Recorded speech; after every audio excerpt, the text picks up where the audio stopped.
வணக்கம். செல்வகுமாரின் அதிகாலை வானிலை அதிகாரப்பூர்வ வானிலை அறிக்கைக்கு இந்திய வானிலை ஆராய்ச்சித்துறை அறிக்கையை பார்க்கவும்.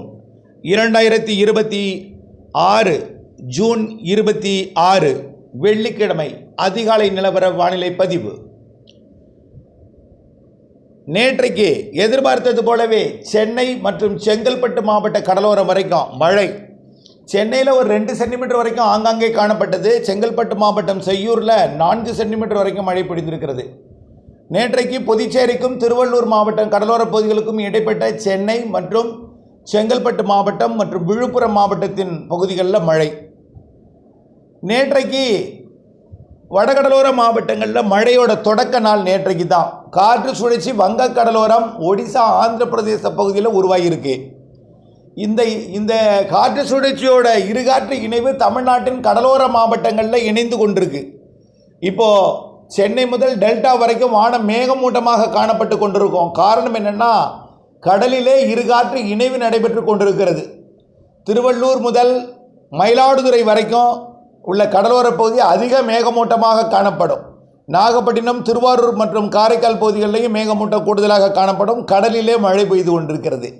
இரு காற்று இணைவு தற்பொழுது கடலில் ஏற்பட்டு கொண்டிருக்கிறது.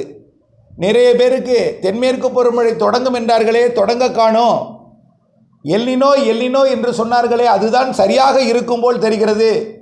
அடிக்கும் வெயிலை பார்த்தால், பொய்த்து போய் கொண்டிருக்கூடிய மழையை பார்த்தால், ஆகவே தொடங்கும் என்று சொன்னார்கள், இன்னும் தொடங்கவில்லை. வானத்தில் மேகத்தை காணோம். மேற்கு தொடர்ச்சி மலைப்பகுதிகளிலே சும்மா சாரல் மட்டும்தான் இருக்குது. கணவாய், பாலக்காட்டு கணவாய் பகுதிகளில் மழையை காணோம், மேகத்தை காணோம் என்ற மிகப்பெரிய மனக்கவலையையும் ஒரு பெரிய ஒரு மனக்குழப்பத்தையும் ஏற்படுத்தி கொண்டிருக்கிறீர்கள். சொல்வதெல்லாம் உண்மை, பொறுத்திருங்கள், அவ்வளவுதான். கடலில் இருக்கக்கூடிய வெப்பநிலையெல்லாம் ஆராய்ந்து பார்த்தால், இருக்கக்கூடிய நீரோட்டத்தை ஆராய்ந்து பார்த்தால், கண்டிப்பாக பருவமழை தாமதமாகத்தான் பொழியும். வழக்கமாக ஆகஸ்டில் தான் அணைகளை நிரப்பி இருக்கிறது. கடந்த ஆண்டு மட்டும்தான் ஜூனில் நிரப்பியது. ஆனால் கடந்த ஆண்டு கொஞ்சம் சாரல் இருந்தது. அந்த சாரல் இல்லாமல் கொஞ்சம் வெயில் கூடுதலாக இருக்கிறது. இதற்கு காரணம், கடலில் அதிக வெப்பம் இருக்கிற காரணத்தினாலே குறைந்த அழுத்த பகுதி ஒரு குறிப்பிட்ட இடங்களில் உருவாக முடியாமல் ஒரு பரவலாக எல்லா இடமும் ஒரு வெப்பம் அதிகமாக இருக்கிற காரணத்தினால இந்த குறைந்த அழுத்த பகுதி உருவாகுதில் பெரிய சாதகம். ஆனால் கண்டிப்பாக அரபிக்கடல் பகுதிகளில் குறைந்த அழுத்த பகுதி உருவாகும். ஒடிசா, மேற்கு வங்கம் மற்றும் ஆந்திர பிரதேச கடலோர பகுதிகளில் குறைந்த அழுத்த பகுதி உருவாகும். தற்பொழுது ஒடிசா, ஆந்திர பிரதேச பகுதிகளில் முதல் குறைந்த அழுத்த பகுதி உருவாகிவிட்டது. இதோட தாக்கம் இருகாற்று இணைவு தான். சென்னை, திருவள்ளூர், செங்கல்பட்டு, விழுப்புரம் மாவட்டத்தில் நேற்றைக்கு மழைப்பொழிவை கொடுத்து தொடங்கியது. இன்றைக்கும் கொடுக்கும். இன்றைக்கு மேற்கு தொடர்ச்சி மலையில் நீங்கள் எதிர்பார்த்த மேகமூட்டம் வரும். 28, 29, 30 நாம் சொன்ன அந்த நாள் நிச்சயமாக தென்மேற்கு பருவமழை உங்களுக்கு நம்பிக்கை ஏற்படுத்தும். 28, 29, 26 இன்றைக்கு கொஞ்சம் மேகமூட்டம் சாரலாம் வரும். கிழக்கு நோக்கி மேற்கு தொடர்ச்சி மலைப்பகுதிகள் வழியாக மேகங்கள் ஓடோடி வரும். கன்னியாகுமரி முதல் நீலகிரி வரைக்கும் மேற்கு தொடர்ச்சி மலை கேரள எல்லையோரத்தில் மழைப்பொழிவு இருக்கும். நாளை இன்னும் கொஞ்சம் கூடுதலாகும். கண்டிப்பாக 28, 29, 30 தேதிகளிலே வலுத்த பலத்த மழை மேற்கு தொடர்ச்சி மலையில் இருக்கும். அதாவது நீலகிரி, வால்பாறை, கன்னியாகுமரி, தேனி மாவட்டத்தின் மேற்கு பகுதியில் ஏலக்காய் சாகுபடி பகுதியில் மழை பொழியுமா? பெரும் சந்தேகமாக இருக்கிறது. விதைப்பு பணி தொடங்கவில்லை என்று பெரிய கேள்விக்குறியை ஏற்படுத்தி கொண்டே இருக்கிறீர்கள். தென்னைக்கும் அதே போல தான், பொள்ளாச்சி பகுதிகளுக்கும். மீண்டும் சொல்வதென்றால், இன்றைய தேதி வரைக்கும் 50% சராசரிக்கு கூடுதல் மழை பொழிந்திருக்கிறது. அதாவது ஒரு 8 மாவட்டங்களில் மட்டும்தான் சராசரிக்கு குறைவு. மீதம் இருக்கக்கூடிய 28 மாவட்டங்களில் சராசரிக்கு அதிக மழை பொழிந்திருக்கிறது. அந்த 8 மாவட்டத்திலையும் 50% பற்றாக்குறை இருக்கக்கூடிய மாவட்டம் 2 மாவட்டம். பாக்கி எல்லாமே 25, 2%, 1%, 5% தான் பற்றாக்குறை இருக்குது. அதுவும் நிச்சயமாக வரக்கூடிய நாட்களிலே சமன்படுத்தும் என்று உறுதியாக நம்பலாம்.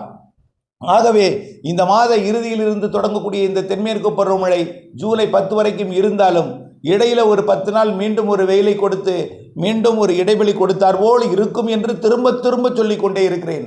இதற்கான காரணம் என்ன? ஜூன் 21ஆம் தேதி சூரியனின் குத்துக்கதிர் வட இந்திய நிலப்பகுதிகளில் விழுந்து தற்பொழுது தெற்கு நோக்கி திரும்ப தொடங்கி இருக்கிறது.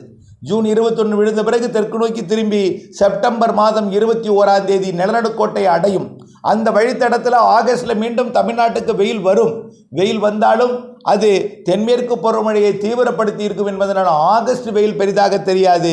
இருந்தாலும் ஜூலையில் ஒரு 10-15 தேதி வாக்கில் கொஞ்சம் வெயில் கூடுதலாக இருப்பது போல் உணரப்படும். வெப்பச்சலன இடிமழை பொழிவும் இருக்கும். அதன் அடிப்படையில் இன்றிலிருந்து பார்க்க போனால் நேற்றைக்கு எப்படி சென்னைக்கு 2 சென்டிமீட்டர் வரைக்கும் மழை பொழிவை கொடுத்தது, இன்றைக்கு இன்னும் கொஞ்சம் கூடுதலாக, ஆனால் உடனடியாக வராது. காரணம் என்னன்னா, இப்போ மேகம் களைவதற்கு தாமதம் ஏற்பட்டு கொண்டிருக்கிறது. 11 மணி வரைக்கும் இந்த மேகமூட்டங்கள் இருக்கலாம். கொஞ்சம் கொஞ்சமாக 9 மணிக்கு மேல் விலகத் தொடங்கி வெயில் வந்த பிறகு மீண்டும் இன்றைக்கு முன்னிரவிலே ஒரு 7 மணிக்கு சென்னைக்கு மழை வரும். 5:30-6 மணிக்கெல்லாம் திருப்பத்தூர், வேலூர், ராணிப்பேட்டை மற்றும் காஞ்சிபுரம் மாவட்டங்களில் மழை மேகங்கள் உருவாகும். பிறகு திருவண்ணாமலை, விழுப்புரம் மற்றும் அப்படியே கள்ளக்குறிச்சி மாவட்டத்தின் கல்வராயன் மலைப்பகுதி, சேலம் மற்றும் கிருஷ்ணகிரி, தருமபுரியில் ஆங்காங்கே உருவாகிய மழைப்பொழிவை கொடுத்து கொண்டு இறுதியில் நேற்று போல் இல்லாமல் நேற்றை விட கூடுதல் பரப்பில் சென்னைக்கு நேற்றைக்கு 2 சென்டிமீட்டர் கொடுத்தது, இன்றைக்கி ஒரு 4 சென்டிமீட்டர் வரைக்கும் கொடுக்கலாம். நேற்றைக்கு விழுப்புரம் மாவட்டத்தோட மரக்காணம் வரைக்கும் வந்து மழைப்பொழிவை கொடுத்தது, செய்யூருக்கு கொடுத்தது. இன்றைக்கு புதுச்சேரி, கடலூருக்கும் கொடுக்கும், மயிலாடுதுறைக்கும் கொடுப்பதற்கு வாய்ப்பு இருக்கிறது. இன்றைக்கு 26ஆம் தேதி. நாளை 27ஆம் தேதி டெல்டா மாவட்டங்களின் மயிலாடுதுறை கண்டிப்பாக இருக்கும். கும்பகோணம் உள்ளிட்ட பகுதிகளுக்கும் வடக்கு டெல்டாவிற்கு கண்டிப்பாக இருக்கும். அதே போல தென்மேற்கு பருவமழையும் கேரளா எல்லையோர பகுதிகளில் வலுத்திருக்கும். 27 கொஞ்சம் 28 இன்னும் கொஞ்சம் வலுக்கும். 28, 29, 30 நம்பிக்கை ஊட்டும் மழைப்பொழிவு கண்டிப்பாக கிடைக்கும். நீலகிரி, வால்பாறை மற்றும் ஏலக்காய் சாகுபடி பகுதி, தேனி மாவட்ட மேற்கு சரிவு மற்றும் கன்னியாகுமரி மாவட்ட பகுதிகளில் வரக்கூடிய 28, 29, 30 மழை இருக்கும். பிறகு கொஞ்சம் தீவிரம் குறைந்தது போல் இருந்தாலும் மழை இருந்து கொண்டிருக்கும். ஜூலை 15 தேதி 18 தேதியிலிருந்து வலுப்பெறும் தென்மேற்கு பருவமழை, அதுதான் ஒரு சிறப்பான மழைப்பொழிவை கொடுக்கும். ஜூலை 18 தேதியிலிருந்து அது அணைகளுக்கு நீர்வரத்தை கொடுக்கும் வகையில் நிகழ்வு உருவாக போகும். அரபிக்கடலில் கண்டிப்பாக காற்றழுத்த தாழ்வு நிலை பகுதிகள் உருவாகும். இதுவரைக்கும் மும்பை பகுதிகளில் அமைந்து அங்கே வெள்ளப்பெருக்கு ஏற்படுத்தியதை நீங்கள் நினைவுபடுத்த விரும்புகிறேன். கடந்த 2-3 நாட்களுக்கு முன்பு மும்பையில் குடிநீர் பற்றாக்குறை என்றார்கள், பிறகு அடுத்தது வெள்ளப்பெருக்கு என்றார்கள். இப்படித்தான் மாற்றி மாற்றி தகவல்கள் வந்து கொண்டே இருக்கும். ஆகவே ஒரு நாள் கிடைக்கக்கூடிய தகவலை வைத்து, அதுவும் 1 இல்லை 2 இல்லை 10க்கு மேற்பட்ட ஊடகங்களிலே ஒரே நேரத்தில் சூப்பர் எல்னினோ என்று உங்கள் மனதை பாதிக்கும் வகையில் தகவல் சொல்லும் பொழுது கவலை அடைந்து விடுகிறீர்கள், கவலையில் ஆழ்ந்து விடுகிறீர்கள். கண்டிப்பாக மழைப்பொழிவு தாமதமாகத்தான் பொழியும். தென்மேற்கு பருவமழை உடனடியாக தென்மேற்கு பருவமழை இறுதி காலத்தில் பலத்த மழை இருக்கும். வடகிழக்கு பருவமழை தொடங்கும் நேரத்தில் வரைக்கும் கூட தென்மேற்கு பருவமழை வலுத்திருக்கும். அக்டோபர் 18 வடகிழக்கு பருவமழை தொடங்கியது முதல் மிக பலத்த மழைப்பொழிவு இருக்கும். ஆகவே வங்கக்கடலின் தெற்கு பகுதி, நிலநடுக்கோட்டு இந்திய பெருங்கடல், அதாவது இதுவரைக்கும் அரபிக்கடல் தெற்கு பகுதி மட்டுமே வெப்பம் உயர்ந்திருந்தது. இப்பொழுது வங்கக்கடலோட தெற்கு பகுதிக்கு வெப்பம் உயர்ந்து கொண்டிருக்கிறது. அதாவது நெகட்டிவ் ஐஓடியாக மாறிக்கொண்டிருக்கிறது. இந்த நெகட்டிவ் ஐஓடி வடகிழக்கு பருவமழைக்கு மிகச் சாதகமாக இருக்கும், மிக சாதகமாக இருக்கும். ஆகவே கண்டிப்பாக நெகட்டிவ் ஐஓடி என்பது இலங்கைக்கும் சுமத்ரா தீவுக்கும் இடைப்பட்ட பகுதியில் ஏற்படக்கூடிய இந்த வெப்ப உயர்வு என்பது கண்டிப்பாக நிறைய மழைப்பொழிவை வடகிழக்கு பருவமழை காலத்தில் கொடுக்கும். நான் சொல்வதெல்லாம் ஒன்றே ஒன்று, இன்றைக்கு சென்னை உள்ளிட்ட பகுதிகளுக்கு கொடுக்கக்கூடிய மழை படிப்படியாக 28ஆம் தேதி அது சேலத்திற்கும் கிருஷ்ணகிரிக்கும் இடையே, ஈரோடு வடக்கு, நீலகிரி மற்றும் திருச்சி வடக்கு மற்றும் அரியலூர், பெரம்பலூர், டெல்டா மாவட்டங்களின் வடக்கு பகுதி கடலோரத்திற்கும் வாய்ப்பு இருக்கிறது. அப்படியே வட உள் மாவட்டங்கள், வடகடலோரம் எல்லாம் கொடுக்கும். பிறகு தொடர்ந்து சென்னை உள்ளிட்ட பகுதிகளுக்கு இந்த மாத இறுதி வரை மாலைக்கு பிறகு முன்னிரவு, நள்ளிரவு அதிகாலை நேரத்தில் டெல்டாவிற்கு மழை வரும். அதாவது வரக்கூடிய 28, 29 தேதிகளில் நள்ளிரவு அதிகாலை நேரத்தில் மழைப்பொழிவு கொடுக்கும். கடலுக்குள் வந்தும் காலை நேரத்திலும் அது மேகமூட்டத்தை கொடுத்து கொண்டு தூறலை கடலிலே கொடுத்து கொண்டே இருக்கும், மழைப்பொழிவை கொடுக்கும். அப்பொழுது களைவதற்கு தாமதம் ஏற்படும் 28, 29 தேதிகளில். ஆக வடகடலோரத்தில் கடலோரம் கொடுக்கக்கூடிய மழை வட உள் மாவட்டங்களுக்கு இன்றைக்கு கிடைத்து மயிலாடுதுறை வரை முன்னேறும். மாலைக்கு பிறகு, நாளைக்கு பிறகு அது டெல்டாவிற்கும் வரும். முன்னிரவிலே வடகடலோரம் வட உள் பகுதிகளில் கொடுக்கும்.